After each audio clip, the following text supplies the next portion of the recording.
thank you for deciding to join me in the reading of I'm Okay, You're Not, your journey in personal discovery. My name is Jim Tippett, and unlike other audiobooks narrated by some slick professional with an English accent, I have chosen to narrate this book myself. I feel this is important to convey the true meaning and intent of this work.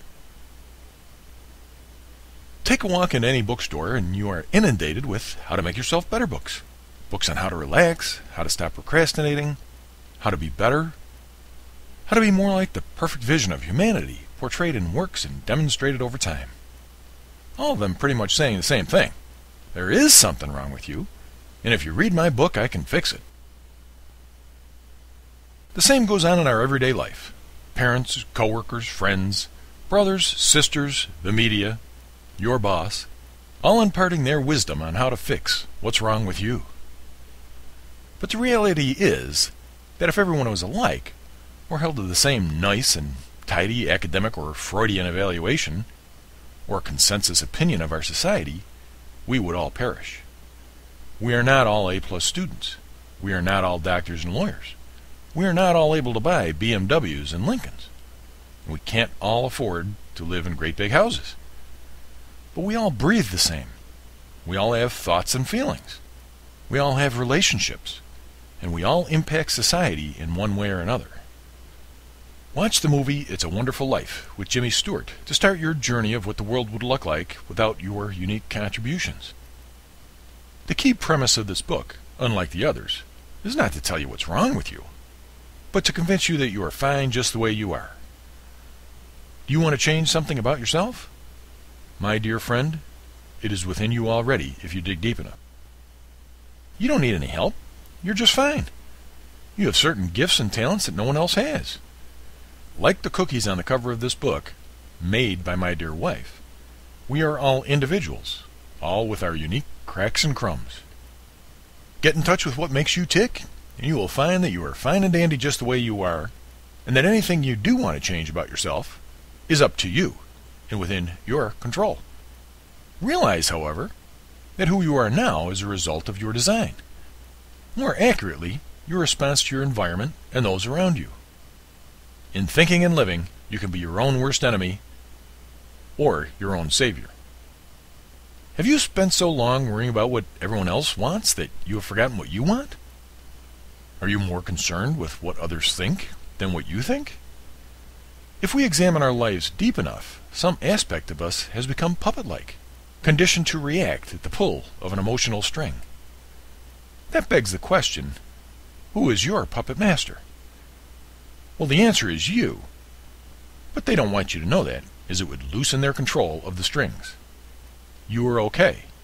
Those who seek to control you are not, no matter how charismatic or righteous they appear to be.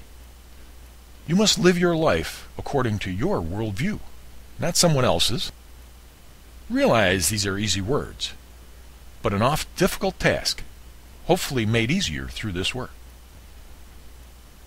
A common realization is that we have all lost some, if not all, of ourselves in our zealous pursuit of perfection in someone else's eyes. This work is intended as a lighthearted, non-PhD view of human nature and may give a fleeting glimpse into the realities at the root of many of our social problems today. As you work through this book, your journey, you will find that a small notebook will be useful to jot down your thoughts. Buy a spiral-bound notebook or journal that you like. Or if you prefer, get a tape or digital recorder. It also may be a good idea to discuss similar thoughts and search for deeper revelations with a close friend, or group of friends for that matter.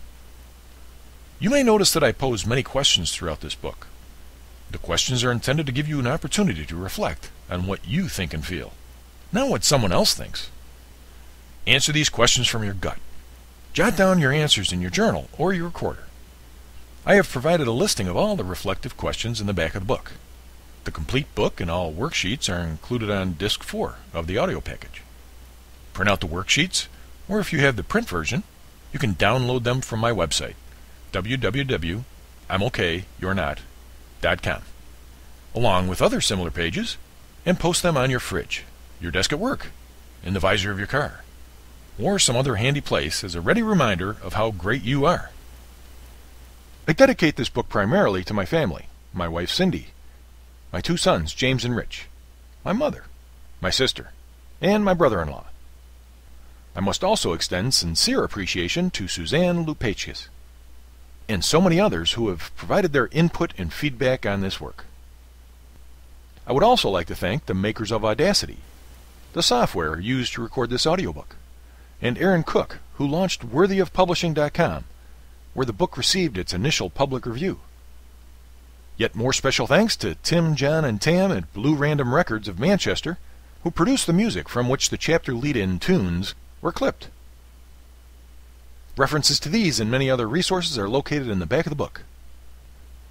What started as self-reflection and self-therapy, somewhat effective therapy, has grown to an entertaining read and an outreach to individuals who may find themselves besieged by some aspect of their own reality, struggling to cope in our world today. Open your mind and have fun with your journey. As Diogenes once said, no man is hurt but by himself.